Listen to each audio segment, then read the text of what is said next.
पापा सुयश के यहाँ शादी की बात पक्की करने गए हैं। रूही बेसब्री से पापा का इंतजार कर रही थी। उसका किसी काम में मन नहीं लग रहा था। फिर कुछ ख्याल आया और वह मुस्कुरा उठी। उसने मम्मी का वार्डरोब खोला और उनकी रेड शिफॉन साड़ी पहनकर सिर पर पल्लू डाल लिया। तभी मम्मी आ गईं और सकीना बुरी तरह झेप गई। रूही को लगा मम्मी अभी साड़ी उतार फेंकने को कहेंगी, लेकिन ऐसा कुछ भी नहीं हुआ। माँ रूही का चेहरा हाथों में लेकर निहारने लगी। उनकी आंखों में आंसू आ गए तो रूही भी भावुक हो गई। कुछ समय बाद पापा उदास से वापस आकर बैठ गए। उनसे कुछ भी बोला नहीं जा रहा था। आखिर हजार सवालों के जवाब में उनके मुंह से इतना ही निकला, बेटा, सुयश की तबीयत काफी दिनों से खराब चल रही थी ना?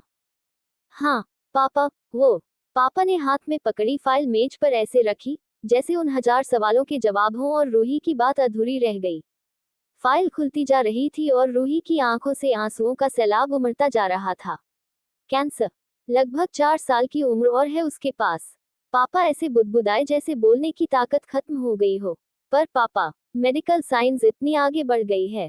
इसी उम्मीद में तो उसके मम्मी पापा ने उसकी रिपोर्ट्स की इतनी फोटो स्टेट्स करवाकर फाइलें बनवा कर रखी हैं, ताकि कोई जब ये कहे तो उसे तू भी अपने मेडिकल साइंस के जानकारों को दिखा ले। शादी जल्द से जल्द करनी होगी ताकि उसे ज्यादा से ज्यादा खुशियां मिल सकें। रूही ने कहा तो मम्मी पापा पर जैसे बिजली गिरी।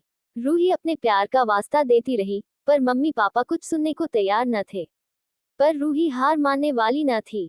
सुयश के मम्मी पापा ने सुना तो उनकी खुशी का ठिकाना न रहा।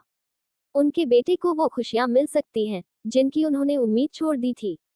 धीरे धीरे रूही के मम्मी पापा भी उसकी जिद के आगे हार गए, पर सुयश खुद किसी भी तरह मानने को तैयार न हुआ। रूही जब भी उसे उसके मोहब्बत में किए वादे याद दिलाती, वो उन्हीं वादों का वास्ता देकर शादी न करने को कहने लगता। रूही जाने कितने तर्क देकर थक गई कि दुर्घटना में भी तो लोग मर जाते हैं।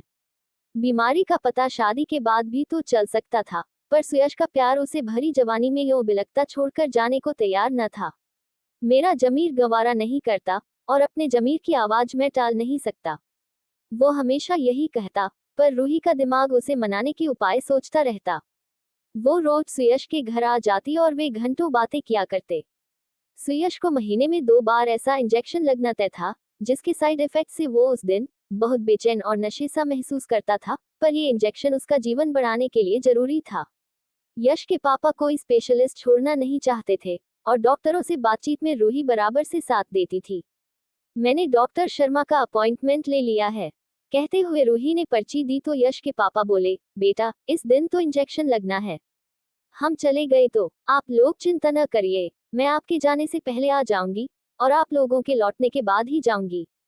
रूही समय पर आ गई। उसके हाथ में एक बैग था। यश के मम्मी पापा के जाने के बाद उसने कहा कि जल्दी में बिना नहाए आ गई है, और वो वॉशरूम चली गई। इंजेक्शन लगवाकर यश ने देखा तो रूही को बिना पल के झपकाए देखता ही रह गया। तुमने एक बार कहा था न कि मुझे इस रूप में देखना तुम्हारी ख्वाहिश है। शादी के बाद पहली रात में मैं ऐसी ही साड़ी पहनूं। शादी तो अब होनी नहीं है, तो देखकर ही अपनी ख्वाहिश पूरी कर लो, कहते हुए वो यश के करीब आ गई। यश नजरें भर कर उसे देखने का मुंह छोड़ नहीं पाया। रेड शिफॉन की पारदर्शी साड़ी से झांकती सुगठित कमनीय देह, स्लीवलेस ब्लाउज, खुले धुले बाल, कजरारी पनीली आंखें और लाल लिपस्टिक में लरजते उभरे होंठ। उसने खुद को रोकने की नाकामयाब कोशिश की, और रूही का चेहरा अपने हाथों में लेकर उसकी पलकों को चूम लिया। रूही ने सब कुछ भले ही जानबूझकर किया था, पर थी तो उसकी उमंगे कुंवारी ही। वो सिहर उठी और झटके से अलग हो गई। इस झटके में आंचल सरक गया। इस खुमार और शर्म के मेल से बड़ी धड़कन और सिहरन ने उसकी सुंदरता को 1000 गुना बढ़ा दिया। गाल लाज से लाल थे और आंखें मदहोशी से। यश को लगा उसके सामने अप्सरा खड़ी है। इंजेक्शन का नशा भी उस पर हावी होता जा रहा था। उसे वो सब सपने याद आ रहे थे जो उसने शादी के बाद के पहले मिलन के लिए देखे थे।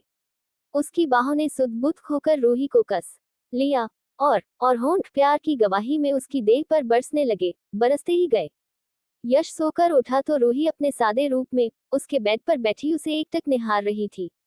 यश की याददाश्त में कुछ घंटे पहले के सीन कौन थे, तो वो बहुत दुखी और शर्मिंदा हो गया। मुझे माफ कर दो रूही।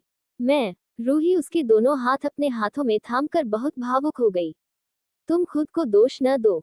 ये सब मेरी साजिश थी, पर सच कहती हूँ, दुनिया की सबसे पवित्र साजिश थी।